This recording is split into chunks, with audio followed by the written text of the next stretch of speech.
सध्या विजेची बिलं खूप वाढली आहेत, तर सोलर एनर्जी हे का महत्त्वाचं आहे? तुम्ही वन टाईम इन्व्हेस्टमेंट करून पुढच्या 25 वर्षासाठी तुम्हाला इलेक्ट्रिसिटी बिल तुम्ही झिरो किंवा मिनिमाइज करू शकता. किती पॉवरचं सोलर लावलं पाहिजे? सो ACचं जे युजर्स आहेत बिलो 10% आहेत. पुढच्या 4 ते 5 वर्षामध्ये ते डबल होऊ शकतं. आपली कशी सगळ्यांची 2 BHK 3 BHK असतात, मग अशा वेळेला ती पॅनल्स लावतात कुठे तुम्ही? To be very frank madam, आणि त्या काळामध्ये माझं बिल झिरो येतं का? एक 250 ते 300 रुपयाच्या मध्येच तेवढे चार्जेस असतात. तेवढं फक्त तुम्हाला पे करायला लागतं. लोकांना एक गैरसमज आहे की जर मी छतावर सोलार बसवला तर माझी लाईटच जाणार नाही आहे. तुम्ही एक ॲड बघितली असेल की सोलार सही है, लेकिन सही सोलार कोणचा है? एक नवीन अनाउन्समेंट आलेली आहे की 2027 फेब्रुवारीमध्ये सबसिडी बंद होणार आहे. हो, हे बसवायला खर्च किती येतो? तर एक 2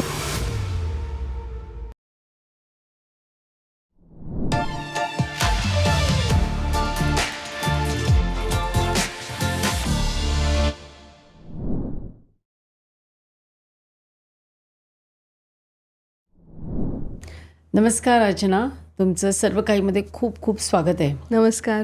तुम्ही सोलर एनर्जीवर खूप काम करताय हो. आणि सध्या विजेची बिलं खूप वाढली आहेत, त्याचबरोबर सारखी इलेक्ट्रिसिटी कट्स आपल्याकडे होत असतात. तर सोलर एनर्जी प्रत्येकाने घराघरामध्ये आणणं हे का महत्त्वाचं आहे? एकतर सोलार आत्ता जर आपण बघितलं तर सध्या सोलारचे जे काही इलेक्ट्रिसिटीचे कन्झम्पशन आहे, प्रत्येकाचं कन्झम्पशन वाढत चाललेलं आहे.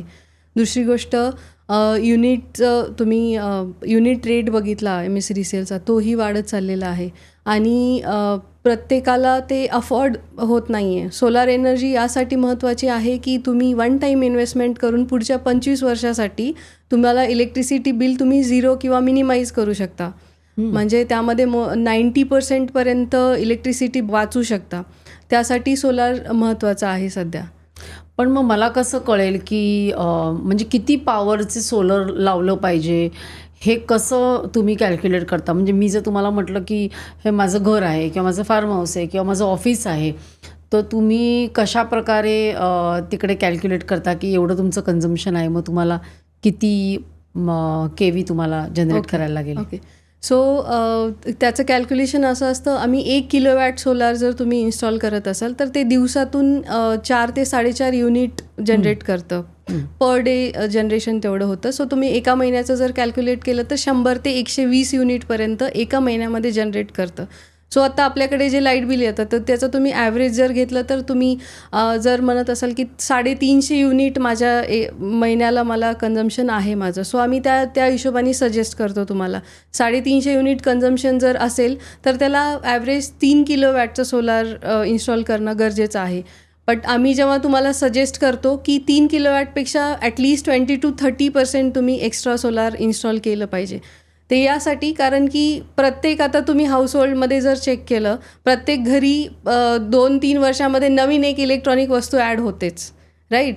आणि आत्ता इंडियामध्ये जर तुम्ही चेक केलं की आत्तापर्यंत ACचं जे युजर्स आहेत पूर्ण इंडियामध्ये ते फक्त 10% बिलो 10% आहेत. पण असं सांगितलं जातं की पुढच्या 4 ते 5 वर्षामध्ये ते डबल होऊ शकतं. आणि आता आपण आपल्या घरी जरी चेक केलं तरी तुम्ही बघू शकता की आपण प्रत्येक वर्षी काहीतरी नवीन घेतो. आणि असं एक स्टडी आहे की प्रत्येक 4 ते 5 वर्षानंतर आपलं जे इलेक्ट्रिसिटी कन्झम्पशन आहे ते डबल होतं. त्यामुळे जर तुमचं कन्झम्पशन आत्ता 350 युनिट असेल, 3 किलोवॅटची जर तुम्हाला गरज असेल तर आम्ही तुम्हाला सजेस्ट करतो की तुम्ही 20 to 30% एक्स्ट्रा सोलार इन्स्टॉल करा 4 किलोवॅटसाठी जा ॲटलिस्ट. कारण की 3 किलोवॅटचं तुमचं आत्ता कन्झम्पशन असेल तर तुम्ही पुढच्या 2 वर्षासाठी तुमचं जे लाईट बिल आहे ते मिनिमम होऊ शकतं, 90% पर्यंत मिनिमम होऊ शकतं. पण जसं तुम्ही एखादी वस्तू ॲड केली की तुमचं कन्झम्पशन वाढणार. 2-3 वर्षानंतर मग तुम्हाला असा प्रश्न पडेल की अरे आपण सोलार बसवलं होतं, आपलं कन्झम्पशन तर एवढं होतं, मग लाईट बिल का जास्त यायला लागलं? सो मग ते आपल्याला तेव्हा परत एकदा कॅल्क्युलेट करायला लागतं. त्यामुळे आम्ही सजेस्ट करतो की तुम्ही 1 किंवा 2 किलोवॅट एक्स्ट्रासाठी जा.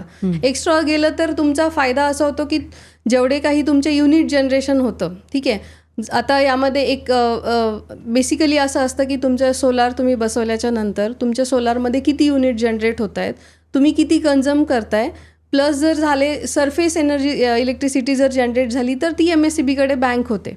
ठीक आहे. आणि काही मंथमध्ये जसं एखाद्या मंथमध्ये तुमचं इलेक्ट्रिसिटी किंवा पावसामुळे थोडंसं कमी जनरेशन झालं, त्या मंथमध्ये तुमचं कन्झम्पशन जास्त झालं पण इलेक्ट्रिसिटी थोडी कमी बनली, त्यावेळेला तुम्ही MSCBकडून ते युनिट्स परत घेऊ शकता. सो तुमचं ॲव्हरेज इलेक्ट्रिसिटी बिल 0 येतं आणि तुमचे बँक ऑलरेडी युनिट्स बँक झालेले असतात MSCBकडे.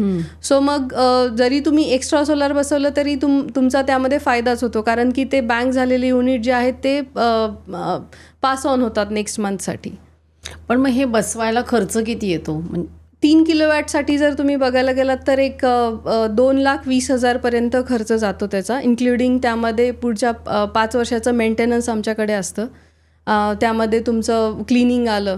आणि 3 किलोवॅट सोलारसाठी जर आपण गेलो तर आपण एका वर्षासाठी जर बघितलं 3 किलोवॅटचं तर 4,320 युनिट किंवा 4,000 ते 4,320 युनिटपर्यंत जनरेशन होतं. 4,320 युनिट आम्ही जे बसवलेलं सिस्टीम आहे त्यावरून तेवढं जर जनरेट होईल. त्यामध्ये जर असं झालं की 4,320पेक्षा 4,000 युनिट बनले, ठीक आहे, तर एंड ऑफ द इयर आम्ही ते कॅल्क्युलेट करणार की तुमच्या सोलार थ्रू 4,000च युनिट बनलेले आहे, 320 युनिटचा गॅप आहे. सो ते 320 युनिटचं जे काही आहे ₹6 पर युनिटप्रमाणे आम्ही तुम्हाला ते पेमेंट रिटर्न करणार. सो ते एक सेक्युअर, तुम्हाला पण एक सिक्युरिटी राहते की कंपनीने आम्हाला जो प्रोडक्ट दिलेला आहे त्याच्यामध्ये काय गॅरंटी दिलेली आहे, किंवा आम्ही आमच्या प्रोडक्टबद्दल तेवढे कॉन्फिडंट असतो, आमच्या सर्व्हिसबद्दल तेवढे कॉन्फिडंट आहोत की तुम्हाला तेवढं इलेक्ट्रिसिटी जनरेशन होईल. पण मग एखाद्या घरामध्ये आपली कशी सगळ्यांची 2 BHK 3 BHK असतात, मग अशा वेळेला ती पॅनल्स लावतात कुठे तुम्ही? To be very frank madam, जर तुमच्या सोसायटीमध्ये तेवढी जागा अवेलेबल असेल, आता आम्ही असं सांगतो की तुम्हाला 1 किलोवॅट सोलार बसवण्यासाठी 90 ते 100 स्क्वेअर फीट जागा लागते. Okay, right. सो तुमच्या कधी कधी असं होतं की तुमच्या सोसायटीमध्ये ग्रुपमध्ये 4 ते 5 लोकांनी मिळून ठरवलेलं असतं की आम्हाला सोलार बसवायचं आहे. सो मग तुम्हाला सोसायटीकडून तेवढी जागा अवेलेबल होणं, ह्या गोष्टी इम्पॉर्टंट आहेत. त्यानंतर तुम्ही इन्स्टॉल करू शकता. अदरवाईज काय होतं, एका सोसायटीनी जर ठरवलं की आम्हाला पूर्ण सोसायटी सोलाराईज करायची आहे, त्या ठिकाणी असा प्रॉब्लेम येतो की अर्धे जण सोलारसाठी ओके करतात, काही जण नाही बोलतात. सो त्यापेक्षा आम्ही असं सजेस्ट करतो की तुम्ही कॉमन एरियाजमध्ये जे इलेक्ट्रिसिटी तुम्हाला लागते त्यासाठी तुम्ही सोलाराईज. याच्यामध्ये फायदा असा आहे की सोसायटीसाठी तुम्हाला सबसिडी आहे गव्हर्नमेंटकडून, जी की ₹18,000 पर किलोवॅट आहे. नाही, म्हणजे काय सबसिडी म्हणजे काय असतं? म्हणजे तुम्ही फॉर एक्झाम्पल तुमच्या सोसायटीला 20 किंवा 25 किलोवॅटची रिक्वायरमेंट आहे, राईट. तुम्ही 20-25 किलोवॅट जर एखाद्या कंपनीकडून बसून घेताय, MNREच्या पोर्टलला महाडिस्कॉमच्या पोर्टलला जाऊन जर तुम्ही रजिस्ट्रेशन केलं आणि तिथे तुम्ही सबमिट करायचं की एवढं तुम्ही सोलार बसवत आहात, त्याच्या अगेन्स्ट तुम्हाला ₹18,000 पर किलोवॅटनुसार तुमच्या अकाउंटला MNRE तेवढं पेमेंट जमा करते. So that is subsidy. म्हणजे तुम्ही जेवढं 500 किलोवॅटपर्यंत लिमिट आहे, 1 किलोवॅटपासून 500 किलोवॅटपर्यंत सोसायटीज जर सोलार बसवत असतील कॉमन एरियासाठी, तर त्यासाठी 500 किलोवॅटपर्यंत पर किलोवॅट ₹18,000 सबसिडी मिळत आहे. तर आता ही जी इन्व्हेस्टमेंट तुम्ही सांगितलीत की साधारण सुरुवातीची पॅनल बसवायची डिपेंडिंग तुम्हाला किती युनिट्स पाहिजेत, तर ती इन्व्हेस्टमेंट ही म्हणजे ROI किती आहे, किती वर्षानंतर आपल्याला ती आपण म्हणू शकतो की माझं सगळं 0 झालं आता? याच्यामध्ये जर तुम्ही 3 किलोवॅट सोलारसाठी जर जात असाल तर साधारण एका हाऊसहोल्डचं तेवढं असतं. हाऊसहोल्डचं आपण साधारण 3 किलोवॅटनुसार कॅल्क्युलेशन करूया. 3 किलोवॅटसाठी जर जात असाल तुम्ही, तर तुम्हाला खर्च ₹2,20,000 खर्च येतोय. बरोबर. इन्स्टॉलेशन सगळं धरून, म्हणजे सगळं धरून त्यामध्ये ₹2,20,000 पर 3 किलोवॅट खर्च येतोय तुम्हाला एका फॅमिलीच्या जेवढं एका फॅमिलीनुसार. त्यामध्ये तुम्हाला गव्हर्नमेंट 78,000ची सबसिडी रिटर्न करत आहे. सो ₹2,20,000 आपण 3 किलोवॅटचा खर्च कन्सिडर करतोय. त्यामध्ये जर तुम्हाला 78,000 सबसिडी रिटर्न येते तर साधारण ₹1,42,000 टोटल खर्च येतोय. आता जर तुम्ही ₹1,42,000 खर्च, तुम्हाला ₹3,500 पर मंथ लाईट बिल येते, तो ₹1,42,000 तुम्ही मंथली जरी 3,500नी कॅल्क्युलेट केले, 2.5 ते 3 वर्षाचा पिरियड तुम्ही कन्सिडर करून चला की त्या पिरियडमध्ये तुमचा रेट ऑफ इन्व्हेस्टमेंट रिटर्न होऊन जाते. आणि त्या काळामध्ये माझं बिल 0 येतं का? बिल झिरो नाही आम्ही कमिट करत, कारण की इलेक्ट्रिसिटी तुम्ही कन्झम्पशनवर डिपेंड आहे सगळ्यात महत्त्वाचं. तुम्ही जर त्या युनिटमध्येच कन्झ्युम करत असाल, तुमच्याकडे जर बँक युनिट असेल तर तुम्हाला इलेक्ट्रिसिटी झिरो होते, पण MSEBीचं जे काही चार्जेस असतात 250 ते 300 रुपयाच्या मध्येच तेवढे चार्जेस असतात, तेवढं फक्त तुम्हाला पे करायला महिन्याला 250 ते 300 मॅक्झिमम तेवढं पे करायला लागतं. पण मग आता हल्ली सगळ्या घरांमध्ये म्हणजे सगळंच असतं ना, AC, TV, fridge, washing machine, right, हे सगळं चालतं का त्या सोलरवर? हो, सोलारवर प्रत्येक गोष्ट चालते. त्यामुळेच आम्ही अगोदर सोलार बसवण्याच्या अगोदर इन्स्पेक्शन होतं. इन्स्पेक्शनमध्ये तुमच्याकडून आम्ही प्रत्येक गोष्टीचं लाईट बिल, तुमचं 6 महिन्याचं लाईट बिल घेऊन त्यामध्ये चेक करून तुमच्याकडे किती हाऊसहोल्ड्स आयटम्स आहेत, सो त्यावर चेक करूनच आम्ही तुम्हाला सजेस्ट करतो की तुम्हाला किती किलोवॅटची रिक्वायरमेंट आहे. राईट. दुसरी गोष्ट, आता तुम्ही फॉर एक्झाम्पल एका व्यक्तीने नवीन घर बांधलेलं आहे आणि त्याला म्हणजे त्याच्याकडे अजून लाईट बिलच नाही आहे, पण त्याला सोलार बसवायचं आहे. सो त्यावेळेला आम्ही म्हणजे त्याचा एक रफली आयडिया घेऊन त्यांना सजेस्ट करतो की तुम्हाला इतक्या किलोवॅटची 4 किलोवॅट 5 किलोवॅट एवढी तुम्हाला रिक्वायरमेंट लागू शकते. तर त्यापेक्षा जास्त आम्ही त्यांना 1-2 किलोवॅट सजेस्ट करतो. पण आता म्हणजे दिवसाचे सोलर एनर्जी तुम्ही कन्झर्व करता आणि मग ती इनलाईनच तुम्ही देता, म्हणजे दिवसा जर दिवे गेले तर आपल्याला मिळते की ती बॅटरीमध्ये स्टोअर करून रात्री पण पुरवता. मॅडम, आता हा म्हणजे लोकांना एक गैरसमज आहे की जर मी छतावर सोलार बसवला तर माझी लाईटच जाणार नाही आहे. यामध्ये ॲक्च्युली 3 प्रकारचे सोलार सिस्टीम आहे. एक असते ऑन ग्रीड, एक असते ऑफ ग्रीड आणि एक असते हायब्रीड. ठीक आहे. तर ऑन ग्रीडमध्ये असं होतं की तुम्ही सोलार बसवताय, तुमच्याकडे एक इन्व्हर्टर आहे, सोलारमधून DC करंट जनरेट होतो, तो इन्व्हर्टरमध्ये जाऊन AC करंटमध्ये जातो. आता तुम्हाला जेवढे युनिट्स घरामध्ये लागत आहेत तेवढे कन्झ्युम होत आहेत तुमचे, आणि जेवढे तुमचे सरप्लस युनिट जनरेट होत आहेत ते ग्रीडला जातात. ठीक आहे. म्हणजे MSEBीकडे तुमचे बँक होत आहेत तेवढे युनिट्स. राईट. मग ज्या वेळेला तुम्हाला एक्स्ट्रा युनिट लागतात त्यावेळेला ते बँकमधून तुम्हाला परत मिळतात. आता यामध्ये असं असतं की तुमचं जर लाईट मध्येच गेली तर तुमच्या घरची पण लाईट जाईल. ते MSEB सारखं पूर्ण चालतं. MSEBची लाईट गेली तर तुमच्या घरचीही जाईल. त्यामध्ये सोलारचा काही रोल नसेल. फक्त म्हणजे इथे तुम्ही फक्त सोलर घेऊन युनिट्स बनवताय, तुम्हाला त्याच्यातनं कन्व्हर्ट होऊन इलेक्ट्रिसिटी त्या बॅटरीमधनं येत नाही. यामध्ये आपण बॅटरी लावतच नाही. आपले जेवढे काही युनिट जनरेशन प्रोड्यूस करतोय, लागेल तेवढी वापरतोय, उरलेली MSEBीकडे पाठवतोय. Right. It as simple. Allowed आहे. हां, हे अलाउड. यामध्ये फक्त तुम्हाला फक्त ऑन ग्रीडमध्ये तुम्हाला सबसिडी मिळते. ठीक आहे. दुसरी गोष्ट, आता तुम्ही ऑफ ग्रीड सिस्टम बसवली. ऑफ ग्रीडमध्ये असं असतं की तुम्ही तुमचीच एनर्जी जनरेट करताय आणि तुमच्याकडेच वापरताय, तुम्ही कोणालाही पुढे देत नाही आहेत. ठीक आहे. आता मग त्या ऑफ ग्रीडमध्ये तुम्ही बॅटरी लावणार, एक त्या सोलारसोबत एक बॅटरी लावणार, त्या बॅटरीमध्ये तुमचे युनिट्स इलेक्ट्रिसिटी कन्झ्युम होणार आणि ती तुम्ही वापरणार. अशा वेळेला तुमच्याकडे लाईट नसेल, लाईट गेली त्यावेळेला तुम्ही बॅटरीमधून जसं आपण इन्व्हर्टर यूज करतो त्याप्रमाणे वापरणार. ठीक आहे. पण मग तुम्हाला यामध्ये सबसिडी नाही मिळणार, किंवा तुमचे जे सरप्लस युनिट जनरेट झालेले आहेत ते वेस्ट जाणार. एकदा तुमची बॅटरी चार्ज झाली तर ते युनिट कुठे जाणार, ते वेस्ट जाणार. राईट. ऑफ ग्रीडचा फायदा असा आहे की तुमच्याकडे बॅटरी आहे, बरोबर. ज्यावेळेला तुमची लाईट गेली, MSEBीची लाईट कट झाली, त्यावेळेला तुम्ही बॅटरीमधून इलेक्ट्रिसिटी कन्झ्युम करू शकता. म्हणजे बाकीच्यांची लाईट गेली तर तुमची राहील. आणि त्याचा तोटा असा आहे की तुमच्याकडे जेवढे सरप्लस युनिट बनतील ते तुमचे वेस्ट जाणार. एकदा बॅटरी चार्ज झाल्याच्या नंतर सरप्लस युनिट वेस्ट जाणार आणि तुम्हाला त्यामध्ये सबसिडी नाही मिळणार. सो हे 2 त्याचे तोटे आहेत. एक फायदा आहे. आणि हायब्रिड म्हणजे काय? हायब्रिडमध्ये ऑन ग्रीड आणि ऑफ ग्रीड दोन्ही आहे. म्हणजे तुम्ही बॅटरीही बसवू शकता, तुमचे सरप्लस युनिट जमा झालेले MSEBीकडे पण जातील, तुम्हाला जेव्हा लागेल तेव्हा मिळतीलही. लाईट गेल्याच्या नंतर तुम्ही बॅटरीचाही वापर करू शकता. मग या तिन्हीपैकी प्रत्येक म्हणजे कुठलं चांगलं, की वेगवेगळ्या ठिकाणी म्हणजे जे एखादं घरच्यासाठी हवं असेल तर कुठलं घ्यावं, किंवा ऑफिससाठी, किंवा एक मोठं फार्म हाऊस आहे, किंवा एखादी मोठी फॅक्टरी आहे, रिसॉर्ट आहे, तर त्यांनी कुठलं घ्यावं? इट्स टोटली डिपेंड ऑन तुम्ही कोणत्या एरियामध्ये राहता आणि तुमचं बजेट काय आहे. तुम्ही मेट्रो सिटीजमध्ये, पुणे मुंबई सारख्या सिटीमध्ये राहत असाल तर तिथे तुमचे लाईट जाण्याचे कमी चान्सेस असतात. गेली तरी लवकर येते. त्या ठिकाणी तुम्हाला बॅटरीची एवढी आवश्यकता नसते. ओके. पण अशा ठिकाणी तुम्ही राहताय की जिथे तुम्हाला लोड शेडिंगचाही इश्यू आहे किंवा काही प्रमाणामध्ये लाईट जाते तिथे, त्यावेळेला तुम्ही बॅटरी यूज करू शकता. इट टोटली डिपेंड की आता जर तुम्ही सोलार थ्रू इलेक्ट्रिसिटी जनरेट करायचं किंवा सोलारमध्ये जेवढी इन्व्हेस्ट करताय त्याप्रमाणे जर तुम्ही बघितलं तर तुम्ही एक युनिट जनरेट करण्यासाठी 2 ते 3 रुपीज खर्च करता. पण ते जर बॅटरीमध्ये जर आपण चेक केलं तर 4 ते 5 रुपये, 4 ते 4.5 रुपीज पर युनिट खर्च होतो.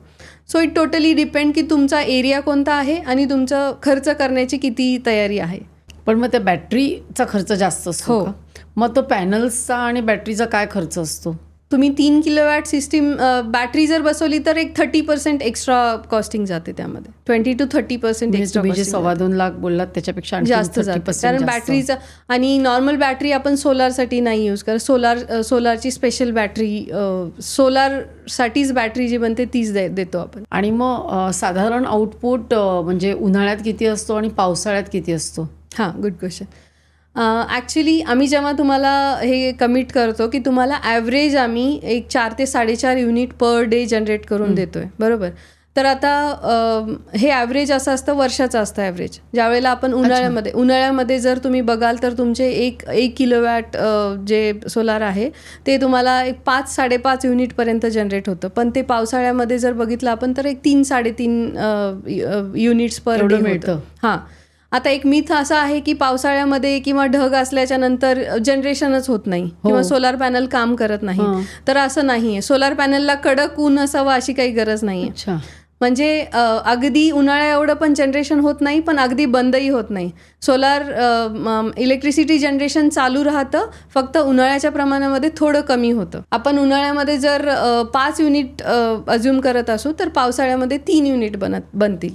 सो हे ॲव्हरेज जर आपण इयरली काढलं तर 4 ते 4.5 युनिटपर्यंत आम्ही कमिट करतो. म्हणजे ह्याचा मेकॅनिझम सांगा की ते सूर्याचा प्रकाश पडला की त्याच्यातून जे पॅनल्स तुमची कशी तयार करतात energy? Okay. So basically solar panel हे सिलिकॉन बेस वेफरपासून बनलेले असतात. त्यामध्ये सेल असतो. सगळ्यात महत्त्वाचा पार्ट त्यामधला सेल आहे, तो सिलिकॉनपासून बनलेला असतो. जेव्हा आपण सोलार पॅनल बसवतो त्यावेळेला सूर्यकिरण जेव्हा सोलार पॅनलवर पडतील त्यामध्ये सूर्याचे किरण ॲब्झॉर्ब होऊन त्यामधून इलेक्ट्रिसिटी जनरेट होते.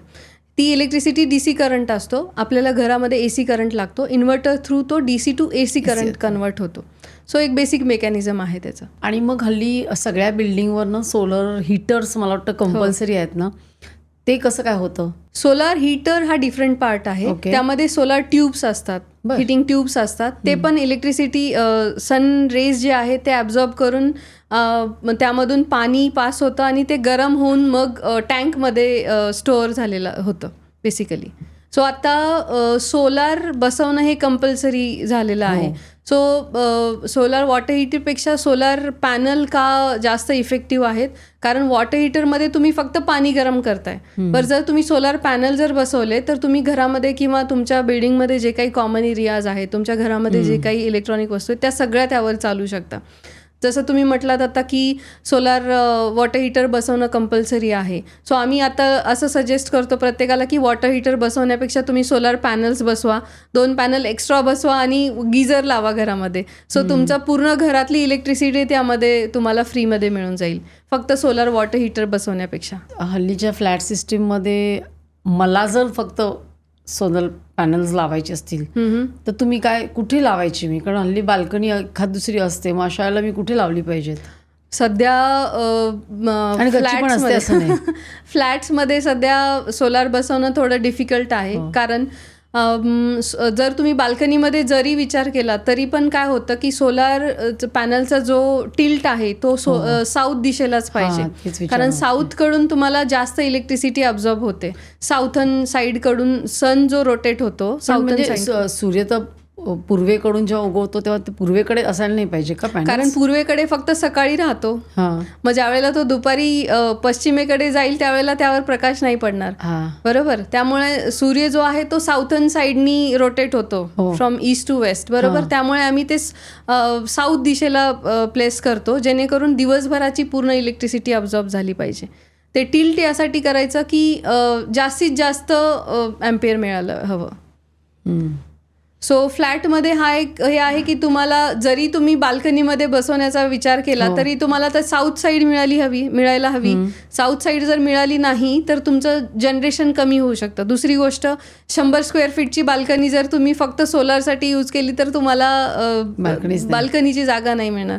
सो काही ठिकाणी असं होतं की सोसायटीमध्ये जागा आहे, एक्स्ट्राची जागा आहे, काही सोसायटी मेंबर किंवा काही फ्लॅट ओनर्स मिळून ग्रुपमध्ये पण बसवतात. म्हणजे असंही आम्ही केस केलेले आहेत. पण मग बाल्कनी ही अशी बाल्कनी जर आहे तर त्याच्या समोर असे लावता येत नाहीत पॅनल्स की त्याच्यातनं काही विशेष येणार नाही सोलर? मॅडम एक सोलार पॅनलचं वजन जे आहे ते जवळपास 28 ते 32 किलोपर्यंत असतं. हो. हां. सो बाल्कनीमध्ये जर लावायचं असेल तर तुमचं बेअर तेवढं करू शकतं का बाल्कनी? कारण की सोलार पॅनल येणार, त्यानंतर स्ट्रक्चर येणार. स्ट्रक्चर त्यापेक्षा हेवी असतं. सो ते बसवल्याच्या नंतर तुमच्या बाल्कनीमध्ये तेवढं तुम्हाला अलाऊ आहे का एवढं बेअर करण्यासाठी? मिनिमम तुम्ही 2 ते 3 किलोवॅट जरी म्हणत असाल तेवढं बेअर पण झालं पाहिजे. सो आम्ही बेसिकली सजेस्ट नाही करत बाल्कनीमध्ये बसवण्यासाठी, कारण की सोलार पॅनल खूप जास्त इलेक्ट्रिसिटी जनरेट करतात आणि त्यामध्ये दिवसा आपल्याला शॉक लागायचेही चान्सेस असतात. हो. हां.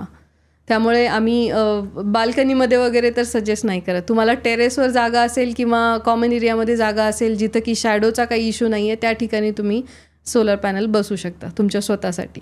तुम्ही स्वतः इंजिनियर आहात ना, मग हो. तुम्ही या सोलरकडे कशा काय वळलात? सोलर पॉवरकडे तुम्ही जी कंपनी फॉर्म केलीत ना त्याचं उद्दिष्ट काय होतं? ॲक्च्युली मी ENTC इंजिनियर आहे आणि 2021 पासून सोलारमध्ये जास्त अवेअरनेस क्रिएट झालेला आहे किंवा जेव्हापासून सबसिडी गव्हर्नमेंटनी हे केलेली आहे. आणि मला बेसिकली इलेक्ट्रॉनिकमध्ये जास्त म्हणजे आवड असल्यामुळे सोलार त्यावेळेला एक इंटरेस्टिंग सब्जेक्ट वाटला, म्हणून आम्ही सोलारमध्ये मी उतरण्याचा विचार केला. मग सध्या तुमचं ऑफिस कुठे? माझं ऑफिस पुण्यामध्ये आहे. आणि प्रोजेक्ट्स कुठे कुठे आहेत तुमची चालू? प्रोजेक्ट तसं बघायला गेलं तर आम्ही गव्हर्नमेंट प्रोजेक्ट करतो. त्यामुळे ऑल ओव्हर महाराष्ट्र प्रोजेक्ट चालू आहेत. आणि गव्हर्नमेंट प्रोजेक्ट म्हणजे काय करता तुम्ही? गव्हर्नमेंट प्रोजेक्टमध्ये सोलार वॉटर हीटर्स झाले, सोलार हायमास झाले, सोलार कृषी पंप झाले, त्यानंतर स्ट्रीट लाईट झाले आणि रूफटॉप झाले. ह्या सगळेच प्रोजेक्ट आम्ही गव्हर्नमेंट प्लस प्रायव्हेटमध्ये करतो. सो सोलार रूफटॉप आम्ही पुण्यामध्ये सुरू केलेलं आहे आणि रेस्ट ऑफ महाराष्ट्र मी आता आणखी टीम बिल्ड करते आहे आणि रेस्ट ऑफ महाराष्ट्र पण वाढवतो आहे. आता ना खूप जास्त सोलर मध्ये आहेत बिझनेसेस आणि बरेच लोक आहेत की जे अशा पद्धतीची सर्व्हिस देतात. बरोबर. तर तुमचं काय वेगळेपण आहे? आणि त्याच्यामध्ये मला वाटतं स्त्रिया कमी आहेत तशा हे करणाऱ्या. तर काय असे वेगळे अनुभव आलेत तुम्हाला? मी तरी असं बघितलं नाही की स्त्रिया कमी आहेत या फील्डमध्ये, कारण की भरपूर स्त्रियाही काम करतायत. भरपूर स्त्रिया काम करतायत आणि अजून तरी असा काही कुठे अनुभव आला नाही की एक लेडीज आहे म्हणून मला वेगळं काहीतरी ट्रीटमेंट मिळते. बेसिकली तुम्ही काय प्रोडक्ट घेऊन जाताय, काय नॉलेज त्यांच्यासमोर प्रेझेंट करताय यावर सगळ्या गोष्टी डिपेंड असतात. आणि दुसरी गोष्ट म्हणजे जसं मी तुम्हाला म्हटलं की सोलार सही है, पण सही सोलार कोणचा आहे हे लोकांना अवेअरनेस क्रिएट करणं खूप गरजेचं आहे. सही क्या है? तुम्ही एक ॲड बघितली असेल की सोलार सही है, लेकिन सही सोलार कोणचा है हे अवेअरनेस क्रिएट करणं खूप गरजेचं आहे. आता कारण काय झालेलं आहे की सोलारमध्ये जसा बूम आला आहे तसं आम्ही बघतोय की प्रत्येकजण सोलारमध्ये उतरलेला आहे किंवा सोलारमध्ये त्याला इन्स्टॉलेशन करायचं आहे, सोलार रूफटॉपमध्ये काम करायचं आहे. पण प्रत्येक गोष्ट चेक करून तुम्ही आत्ता जो नवीन वेंडर आलेला आहे तो वेंडर तुम्हाला किती दिवस सस्टेनेबिलिटी किंवा, कारण की सोलार घेणं हा फक्त भाजीपाला घेण्यासारखा विषय नाही आहे. बरोबर. सोलार घेणं म्हणजे तुमच्या 25 वर्षाचा पुढे प्रश्न आहे. तुम्हाला 25 वर्षे सर्व्हिस देणारी कंपनी हवी आहे. मी तुम्हाला म्हणजे मी ज्या कॉन्फिडन्सनी बोलते कारण मी मागचे 10 वर्ष झालं सर्व्हिस देते ऑलरेडी. आणि काही गोष्टीचा एक्सपिरियन्स आहे की तुम्ही प्रोडक्ट काय देताय, सर्व्हिस कशी देताय ही खूप मॅटर करते, कारण त्यावरून तुम्हाला रेफरन्स येतो आणि यामध्ये रेफरन्स बिझनेस खूप जास्त चालतो. आणि दुसरी गोष्ट माझी USP अशी आहे की मी तुम्हाला आता जसं म्हटलं की मी कमिट करते आहे किंवा ऑन पेपर देते आहे की तुम्हाला 120 units per kilowatt. I think असं कोणी करत नाही. हां, जर मी हे रिटर्नमध्ये तुम्हाला देते की 120 युनिट्स पर किलोवॅट पर मंथ जनरेशन मी जो प्रोडक्ट देईल त्यामधून होईल. तर इयरली जर नाही झाला ॲव्हरेज त्यामध्ये, तर आम्ही ते रिटर्न तुम्हाला ₹6 पर युनिटनुसार रिटर्नही करतोय. I think मला सो नाही एक वाटत ती एक कोणी- सिक्युरिटी आहे कोणी तुमच्याकडे. देत नसेल असं. हां, ही एक सिक्युरिटी आहे तुम्हाला. आणि ज्या अर्थी आम्ही इतके दिवस झालं मार्केटमध्ये आहोत, एक्सपिरियन्समुळे आम्ही ही कमिटमेंट देऊ शकतोय. आता यामध्ये सोलार म्हणजे दुसरी गोष्ट, आफ्टर सोलार खूप मोठा एक पार्ट असतो, तो म्हणजे मेंटेनन्सचा. म्हणजे सोलार बसवणं आणि सोडून देणं हे एवढं इझी नाही आहे. कारण की आता आम्ही बरेच क्लायंट असे आहेत की त्यांनी सोलार बसवलेलं आहे, पण ते आमच्याकडे आलेत की म्हणजे काय होतं, एका विंगला सोलार बसवलेला आहे, दुसऱ्या विंगसाठी बसवायचा आहे, पण जुना विंगवाला बोलतो अरे माझं जनरेशनच होत नाही आहे, मला आउटपुटच नाही आहे. पण जेव्हा आम्ही तिथे जाऊन बघतो ना, त्यावेळेला लक्षात येतं की हे मेंटेनन्स झालेलं नाही आहे. जो सोलार इन्स्टॉलर आहे तो तुम्ही कोण निवडताय, त्याची सर्व्हिस काय आहे, तो पुढे तुम्हाला एक ॲटलिस्ट 10 वर्षासाठी कसा रिस्पॉन्स करतोय. 5 वर्षे जर तो कमिट करतोय तुम्हाला की 5 वर्षापर्यंत सर्व्हिस प्रोव्हाइड करणार आम्ही, पण त्या सर्व्हिसमध्ये काय प्रोव्हाइड करणार, की फक्त पॅनलला काही इश्यू आला तर मी तुम्हाला बघायला येणार, फक्त ही गोष्ट नसते. सोलार पॅनलमध्ये कंटिन्यू मेंटेनन्स खूप गरजेचा असतो. लो मेंटेनन्स आहे, पण मेंटेनन्स करणं खूप गरजेचं आहे. जसं की प्रत्येक 15 किंवा 20 दिवसाला, एका महिन्यातून एकदा तरी सोलार पॅनल क्लीन झाले पाहिजे. क्लीन यासाठी की आता तुम्ही बघत असाल की आपल्या आजूबाजूला केवढं कन्स्ट्रक्शन चालू आहे, धूळ बघत असाल, आपल्याकडची धूळ खूप स्टिकी आहे. ही धूळ जेव्हा पॅनलवर पडते ना, त्यावेळेला ती स्टिक होते, आणि जर आपण ती बऱ्याच दिवसापर्यंत क्लीन नाही केलं तर फॉर एक्झाम्पल मी 6 महिन्यापर्यंत सोलार पॅनल क्लीनच नाही केलं तर काय होतं, वरतून येणारा जो सूर्यप्रकाश आहे आणि त्यावर जी माती जमा झाली किंवा धूळ जमा झालेली आहे, त्यामुळं पॅनल आतून बर्न आउट होतो आणि त्यामध्ये बर्न पॅचेस यायला सुरू होतात किंवा बर्ड ड्रॉप्स पडतात. बर्ड ड्रॉप तर खूप स्टिकी असतात, ते लवकर निघत नाहीत, राईट. आणि त्यामुळे ते पॅनल जर क्लीन नाही झाला तर त्यामध्ये बर्न पॅच जर आले तर पॅनल जनरेशन बंद करतं किंवा जनरेशन खूप कमी होतं त्यामधून. सो त्या केसमध्ये मग काही महिन्यानंतर क्लायंट म्हणतो की जनरेशन खूप कमी झालेलं आहे. सो आम्ही असं सजेस्ट करतो किंवा आम्ही हे वारंवार चेक करतो की पॅनल क्लीन आहेत का किंवा आउटपुट किती देत आहेत. जसं तुमच्याकडे जे इन्व्हर्टर दिलेलं आहे त्यामध्ये RMSमध्ये रिअल टाईम मॉनिटरिंग करतो आम्ही की पॅनलला आपण जेवढं कमिट केलेलं आहे त्याप्रमाणे जनरेशन सुरू आहे का. जर जनरेशन सुरू नाही, तेवढं जनरेशन जर होत नसेल तर ते का नाही होत आहे, पॅनल रेग्युलरली क्लीन होत आहेत का. आणि क्लीन जर नाही झाले तर पॅनलचं 30% आउटपुट कमी होतो. सो ही खूप इम्पॉर्टंट गोष्ट आहे ज्याच्याकडे आम्ही खूप सातत्याने लक्ष देतो. मला वाटतं हा पॉईंट फार महत्त्वाचा आहे, कारण आपण एकदा खर्च केला की आपल्याला वाटतं की आता ते होत राहील, आपोआप होत राहील, पण ते मेंटेन. आणि तुम्ही किती वर्ष देता तो मेंटेनन्स? 5 वर्षापर्यंत without any extra cost. Yes, हे तुमचं USP आहे मला वाटतं. राईट. मग ह्याच्यामध्ये म्हणजे एक महिला म्हणून नाही, पण या बिझनेसमध्येच काही चॅलेंजेस आहेत का, की गव्हर्नमेंटकडनं काही चॅलेंजेस येतात का, त्यांचे रूल्स रेग्युलेशन्स बदलणं किंवा सबसिडी कमी जास्त होणं, असं काही चॅलेंजेस असतात का? नाही, ॲक्च्युली गव्हर्नमेंटनी खूप जास्त एनकरेज केलेलं आहे किंवा सबसिडी पण वेळेत येते. जसं तुम्ही बघितलं आता 2021पर्यंत सबसिडी नव्हती किंवा सोलारचा रेट जास्त होता, अवेअरनेस कमी होता. पण 2021 नंतर जर तुम्ही बघत असाल की तुम्हाला ऑलमोस्ट अल्टरनेट बिल्डिंगवर सोलार दिसेल, एवढं जास्त सोलरायझेशन होतं आहे. कारण गव्हर्नमेंटकडून विदिन 30 डेज सबसिडी मिळते तुम्हाला. अच्छा. हां, गव्हर्नमेंटनी खरं तर खूप जास्त बूस्ट केलेलं आहे सोलरायझेशन होण्यासाठी आणि गव्हर्नमेंटकडून लिटरली खूप चांगला रिस्पॉन्स मिळतो. फाईल क्लिअर होणं, लगेच सबसिडी लगेच जमा होणं, ह्या गोष्टी म्हणजे लोकांमध्ये पण अवेअरनेस आला आहे आणि लोकांना पण त्याचा आता विश्वास आलेला आहे की सबसिडी लगेच रिटर्न पण येते. आणि जर तुम्ही म्हणाल रूल्स असे याचंच काही लवकर चेंज नाही होत, पण एक नवीन अनाऊन्समेंट आलेली आहे की 2027 फेब्रुवारीमध्ये सबसिडी बंद होणार आहे. सो जे कोणी इंटरेस्टेड आहेत त्यांना मी रिक्वेस्ट करते की त्यांनी 2027 फेब्रुवारीच्या अगोदर इन्स्टॉल करून घ्यावं आणि सबसिडीचा फायदा घ्यावा. कारण की स्ट्रेट अवे 78,000 तुम्हाला लॉसमध्ये जाणार त्यानंतर जर सोलार बसवायचं असेल तर.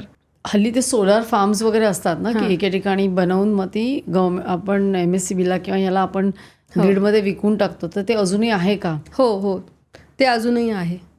तो बिझनेस आहे म्हणजे? हो, त्यामध्ये आता तुम्हाला जर बघितलं, आता हाऊसहोल्डसाठी आपल्याला ₹9 पर युनिटनुसार किंवा कमर्शियल बघितलं तर ₹15 पर युनिट प्रमाणे रेट लागतो. पण जेव्हा आपण सोलार फार्मिंगमध्ये जातो त्यावेळेला जेवढे इलेक्ट्रिसिटी किंवा युनिट जनरेट होतात ते आपण गव्हर्नमेंटला विकतो, राईट. तर गव्हर्नमेंटचा जो रेट आहे तो 3.5 to 4 रुपीजपर्यंत जातो. सो तेवढा फायदा होतो. म्हणजे तिथून जे कोणी सोलार, कारण गव्हर्नमेंट त्यांचे ट्रान्सपोर्टचा खर्च वगैरे घेतो किंवा तिथून ट्रान्सफरचा जो खर्च येतो तो ॲड करून ₹15 तो एक 7 ते 8 रुपयापर्यंत येतो. पण मग ही सबसिडी असते ती फक्त डोमेस्टिकसाठी आहे की कमर्शियलसाठी पण आहे? सबसिडी फक्त डोमेस्टिकसाठी आहे, म्हणजे हाऊसहोल्ड आणि सोसायटीसाठीच आहे. कमर्शियलसाठी सबसिडी नाही आहे. पण मग कमर्शियलला तुमचं ROI कधी येतो? म्हणजे ROI इन द सेन्स त्यांना जो युनिट रेट आहे तो एक 12 ते 15 रुपयावरून 7 ते 8 रुपयापर्यंत आहे. सो इट डिपेंड की त्यांचं कन्झम्पशन किती आहे आणि किती ते थोडंसं एक्स्ट्रा ह्याच्यामध्ये जातं, थोडं मोठ्या लेवलमध्ये जातं. So depend on their consumption ROI त्यांचं. सो आता ही जी सोलर एनर्जी आहे ती एक सोलर पॅनल हे तर कन्व्हेन्शनल झालं. मग आता ह्याच्यामध्ये नवीन अजून काय टेक्नॉलॉजी येते किंवा नवीन काय त्याच्यामध्ये काही रिसर्च किंवा ॲडव्हान्सेस आहेत का? सोलारमध्ये नवीन नवीन टेक्नॉलॉजी येतच आहेत. जसं की सुरुवातीला पॉली सोलार होतं, त्यानंतर मोनो आलं, त्यानंतर बायफिशियल आलं, मग टॉपकॉन आलं, आता HJT येते. सो हे सगळे टेक्नॉलॉजी अपग्रेड होतच जाते. पण दुसरी गोष्ट आहे की आता गव्हर्नमेंट बॅटरीसाठी जास्त एनकरेज करत आहे.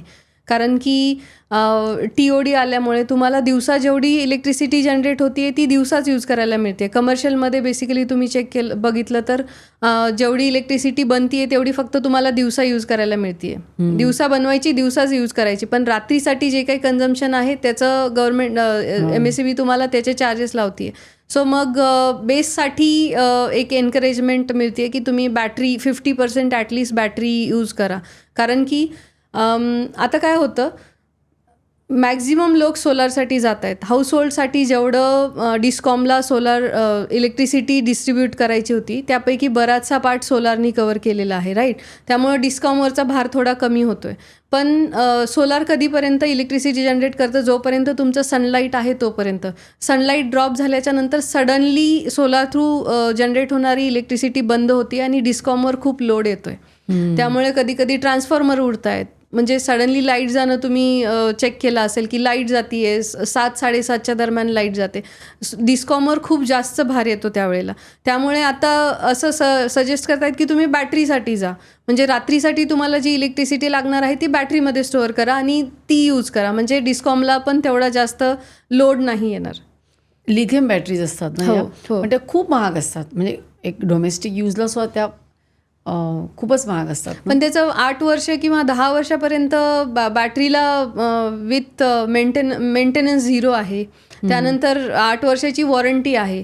तर जर तुम्ही बघत असाल की रिटर्न ऑफ इन्व्हेस्टमेंट आहे ती बॅटरीसहित तुमची 3 ते 3.5 वर्षामध्ये क्लिअर होते. त्यानंतर तुम्हाला 8 वर्षापर्यंत बॅटरी फ्री यूज करायला. असं काही आहे का की हाच ब्रँड घेतला पाहिजे किंवा असं पर्टिक्युलर ब्रँडचं जे आउटपुट जो असतो तो जास्त असतो की साधारण सगळ्याचं सेम असतं असं? आता यामध्ये जर आपण बघितलं मॅडम तर सोलार सेल हा सोलार पॅनलमधला सगळ्यात इम्पॉर्टंट पार्ट आहे ज्याच्यामधून तुम्ही इलेक्ट्रिसिटी जनरेट करताय. आता सोलार सेल बनवणाऱ्या काही पर्टिक्युलर कंपनीज आहेत, बाकी पूर्ण असेंबल करतायत सोलार पॅनल्स. सो आता आम्हालाही मला लोकांना हा मेसेज द्यायचा आहे की जो ब्रँड आपण काही जणांचं असं असतं की मला ह्या ब्रँडचं पॅनल बसवायचं आहे, मला ह्या ब्रँडचा इन्व्हर्टरच हवा आहे. Tier 1 कंपनी असेल तर you go for Tier 1, no issues. पण असं नाही आहे की फक्त ह्या ब्रँडचा पॅनल लावला तरच तुम्हाला 25 वर्षे सर्व्हिस मिळणार आहे आणि 25 वर्षापर्यंत इलेक्ट्रिसिटी जनरेट होणार आहे. ज्या वेळेला आम्ही काही गोष्टी कमिट करतोय तुम्हाला आणि बऱ्याचदा आम्ही हा फेस करतोय की जर आम्ही एखादा ब्रँड सजेस्ट केला तर तिथे असा इश्यू होतो की नाही मग यांचा काहीतरी ह्या ब्रँड मागे फायदा असू शकतो, तरच त्यामुळे हे ब्रँडसाठी जास्त हे करताय. पण अशी नाही आहे गोष्ट. आम्ही जेव्हा एखादा ब्रँड सजेस्ट करतो कस्टमरला, त्यामागे असा हेतू असतो की त्याचं आम्ही पूर्ण इन्स्पेक्शन केलेलं असतं, त्याचा आम्ही पूर्ण रिव्ह्यू घेतलेला असतो, त्याचा आउटपुट चेक केलेलं असतं त्यावेळेला. कारण की मला 5 वर्षापर्यंत तुम्हाला सर्व्हिस द्यायची आहे, मला तुम्हाला काही कमिटमेंट द्यायची आहे, तर ती त्या बेसिसवरच मी तुम्हाला देऊ शकते की एवढे जनरेशन होणार आहे यामधून. पण काही वेळेला आम्ही असं फेस करतो की कस्टमरचा हट्ट असतो की ह्या ब्रँडचाच पॅनल लावला तर मला चांगली सर्व्हिस मिळेल. पण मला आता हे तुमच्या माध्यमातून क्लिअर करायचं आहे की ब्रँड एवढा मॅटर करत नाही जेव्हा आम्ही तुम्हाला सजेस्ट करतो. बऱ्याचदा असा प्रॉब्लेम येतो की खूप कंपनीज अशा आहेत की सेकंड हँड पॅनल पण विकतात. खूप कंपनीज अशा आहेत की A ग्रेड पॅनल म्हणून B ग्रेड पॅनल विकत आहेत. कस्टमरला ह्या गोष्टी बऱ्याचदा ओळखायला येत नाहीत किंवा कळतही नाहीत. पण ज्यावेळेला तुम्ही आमच्यावर एखादी रिस्पॉन्सिबिलिटी देता, तुमचं 25 वर्षाची एखादी गोष्ट आम्हाला सांभाळायची आहे, 25 वर्षापर्यंत तुम्हाला त्याचं आउटपुट चांगलं आलं पाहिजे, त्यावेळेला आम्ही ह्या सगळ्या गोष्टी चेक करून कस्टमरला रिव्ह्यू दिलेला असतो. सो ही गोष्ट मला तुमच्या माध्यमातून क्लिअर करायची आहे सगळ्यांना की कोणाकडून तुम्ही घेताय हे महत्त्वाचं आहे. हां, नाही, त्या कंपनीचा तुम्ही रिव्ह्यू बघा. त्या कंपनी म्हणजे प्रत्येक वेळेला असं होत नाही की ब्रँड झाला म्हणजे तो खूप चांगला आउटपुट देणार आहे. तो तर तुम्ही ब्रँड ब्रँड कोण करते किंवा त्याची किती कॅपॅसिटी याच्यावर ब्रँडिंग होते. पण ज्यावेळेला आम्ही एखादा ब्रँड सजेस्ट करतो त्यावेळेला त्याचे पूर्ण आउटपुट चेक करून सजेस्ट केलेला असतो. तुम्ही इकडे आलात आणि खूप छान माहिती दिलीत आपल्या प्रेक्षकांना. कारण सध्याची सोलर एनर्जी ही काळाची गरज आहे आणि प्रत्येकाने केवळ आपलं वीज बिल कमी करावं म्हणून नाही, पण ह्याचा वापर केला पाहिजे. खूप छान आम्हाला माहिती मिळाली. तर मला खात्री आहे की ह्या माहितीमुळे बरेच जण जास्तीत जास्त सोलरचा वापर करतील आणि तुमच्याकडून म्हणजे सिरमकडनं ते करतीलच. कारण तुमची सर्व्हिस खूप चांगली आहे. तुम्ही जवळजवळ 25 वर्ष म्हणजे खूपच मोठा काळ तुम्ही त्यांना प्रॉमिस देत आहात. तुम्ही इकडे आलात त्याबद्दल खूप खूप धन्यवाद. Thank you madam. मला फक्त एवढंच सांगायचं आहे की सीरम हा ब्रँड मला असा लोकांपर्यंत न्यायचा आहे ज्याच्यामध्ये आम्ही फक्त सोलार नाही विकत आहेत, फक्त सोलार घेऊन तुमच्या येत नाही आहेत, तर तुमच्याकडे गॅरंटीड सेविंग तुम्हाला देण्याच्या उद्देशाने येतो आहे. सो थँक्यू सो मच, तुम्ही मला इथे बोलवलं. Thank you so much. तर प्रेक्षको, आजचा एपिसोड एक वेगळ्या कारणासाठी महत्त्वाचा होता की प्रत्येकाला गरज आहे आज, कारण आपल्याला ऑल्टरनेटिव्ह सोर्स ऑफ एनर्जी फार महत्त्वाची आहे. हा एपिसोड जास्तीत जास्त लोकांपर्यंत शेअर करा, लाईक करा आणि सर्व काही प्लसला सबस्क्राईब करायला विसरू नका.